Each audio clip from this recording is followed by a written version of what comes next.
Let's take a few moments and talk with the producer of the Bill of Rights PSA project, and that's Mark Archambault. Mark, how did you decide to take such an arcane, antique subject as the Bill of Rights and turn it into something that's almost like a current event? Well, first off, it is a current event. It's an everyday event for everyone here in the country. But it started off with, I'm a construction worker, and I was working on a site, and one of the guys mumbled, "I know my rights." You hear people say things like that all the time. And I said, "Well, really, according to the Constitution," I was just messing with him. And he couldn't come up with anything. And one of the other guys thought about it for a minute, and he said, "Well, I know I have the right to remain silent and the right to an attorney," and I just cracked up. But I was on my way home that night, and I got to thinking about it. Okay, it's been a couple decades since I was out of school, and I started thinking about, what do I know? So when I got home, I looked it up on the internet, and I realized I knew 4 of the amendments that make up the Bill of Rights, the 10 amendments, first 10 amendments. And that was fine. And it just bothered me. It stuck in my head for a couple of days, and I started thinking, if I don't know, I bet a lot of other people don't know. I'm not Einstein, but I'm not completely uninformed. So I started asking people, and nobody really knew. Now, when you say, "I'll take the 5th," people understand what that means, but a lot of people didn't realize that that was the 5th Amendment, which of course comes from the Bill of Rights.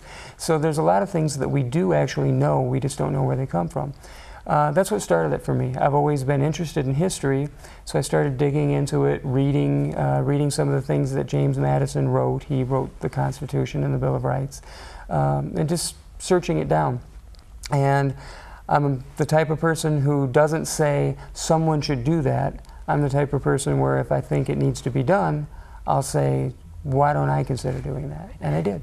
Did you have, or do you have an extensive television background before you started this project? I had done some, but it was more from the audio side. I've done a lot of soundtracks to different things, a lot of recording engineering, different public speaking, that sort of thing, but nothing specific to television. So how did you get television savvy enough to do this?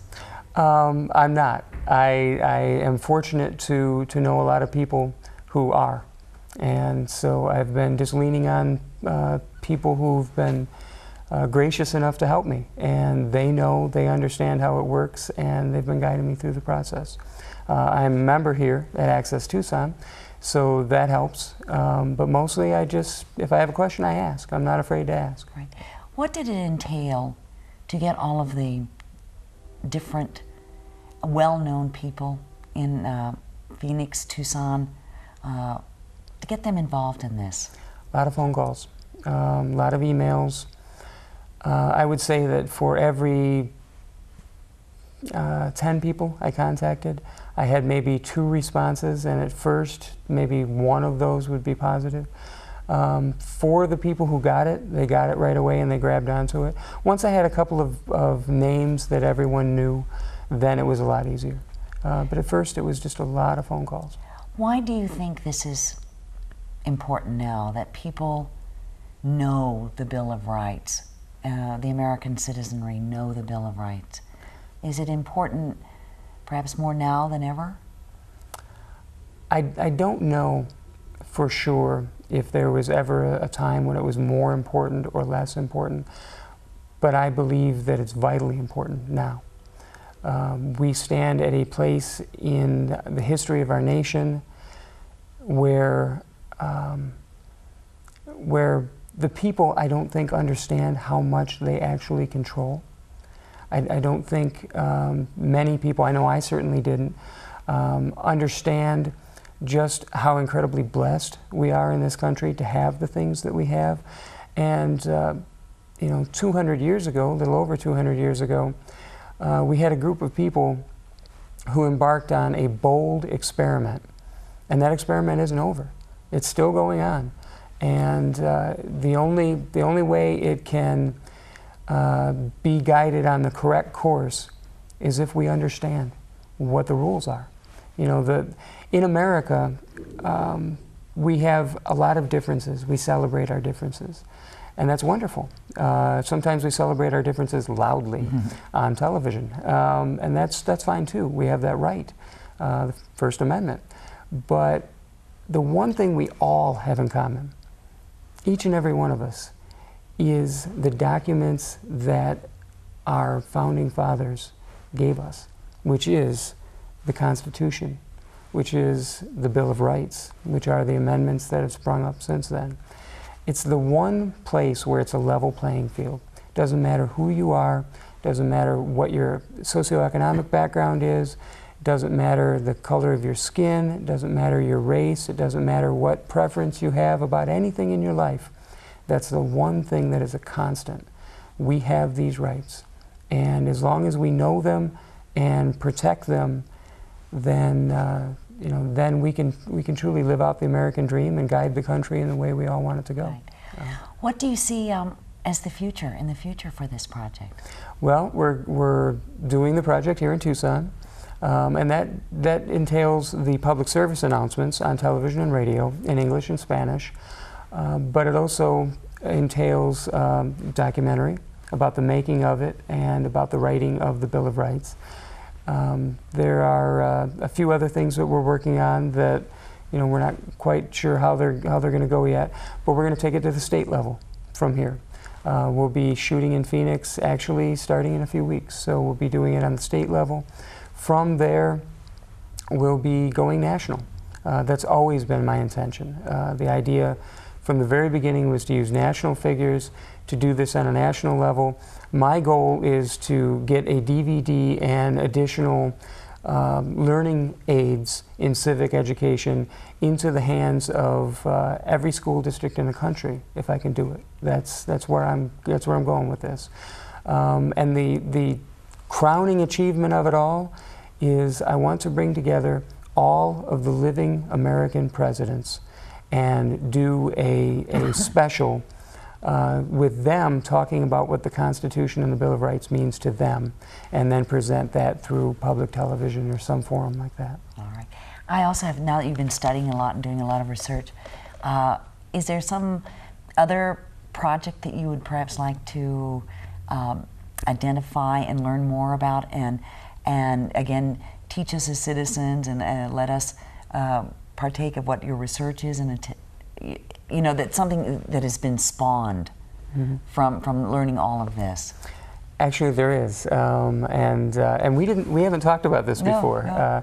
There is. There was another concept that I came up with at the same time, and it's bigger than this. I want to do a project called Thank You America, in which I interview people in other countries about how private citizens, private industry, and the United States government has helped them in some way. It can be digging a well in a village somewhere. It can be a series of hospitals somewhere. It can be anything. It doesn't matter to me. Our government is not particularly good at promoting good things that do happen, and the private industry doesn't necessarily have a big outlet for that. What I want to do is a 1-hour weekly television show where we the people can find out about how we the people are helping everyone. Because we are. As a nation, we do incredible things all over the world, and we don't hear about them. We hear about the bad things because it usually makes news. But we don't necessarily hear about the quiet things.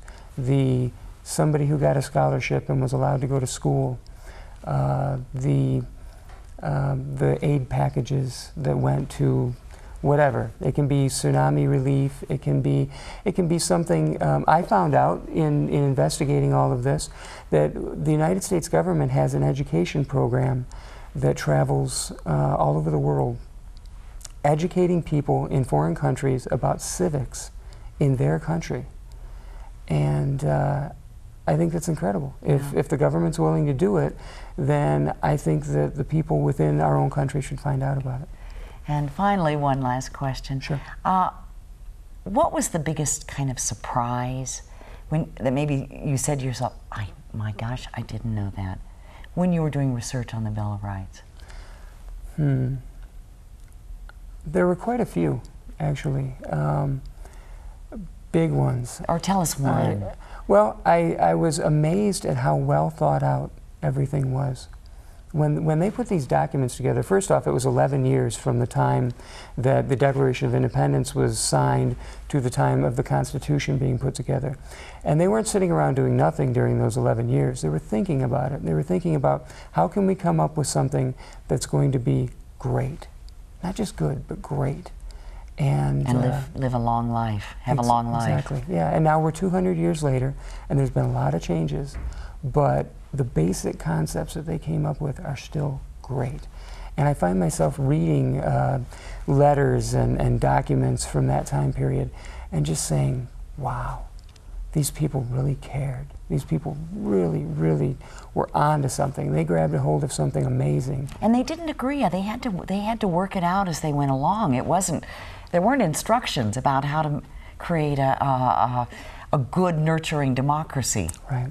Right. We look at the news now, and we hear this politician take a swipe at that politician, or this person. You know, you have talk radio and public radio and all these different forums where people are saying things, and it's so easy to look at that stuff and say, my country's going to hell. But it's not, because if you read newspaper accounts from when they were doing the Constitution, people were burning each other in effigy. You know, they had these drawings, and they would set them on fire in the middle of public squares, and they were having riots, and it wasn't food riots, it was idea riots, sure. It was concepts. People were so passionate, as they are today, about the things they believed and the things they believed in, that they were willing to fight over them.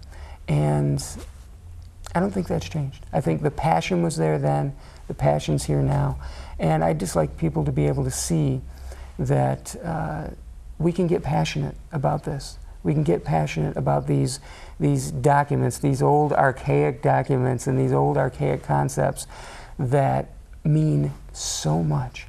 Because whether we understand it or not, it's almost like science. It's whether we understand it or not doesn't stop it from working and doesn't stop it from being the framework of our lives. Right. Great. Yeah. Thank you. You're welcome.